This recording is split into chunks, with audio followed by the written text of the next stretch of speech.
Saluto trigo e li battaglia a tutti.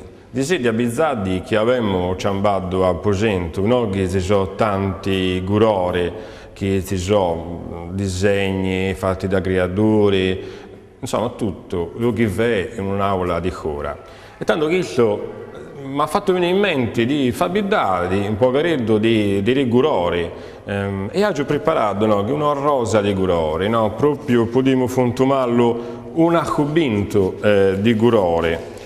A chi è importante fare i gurori? È importante a chi tanti gurori, no? Il nome di tanti gurori si è pislendi dalla memoria. E se i gurori li fontumemo così come li fontumemo in lingua italiana.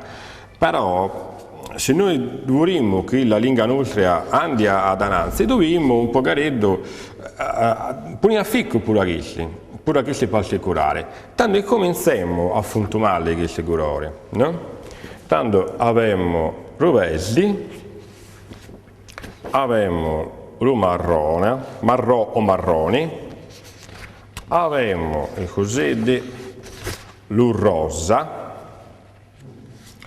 abbiamo lo murigio o lo murigino, lo bianco, che si ammenta lo bianco di locci, quando avremo a fare la decrezione della cara, la avremo a vedere bene questo colore.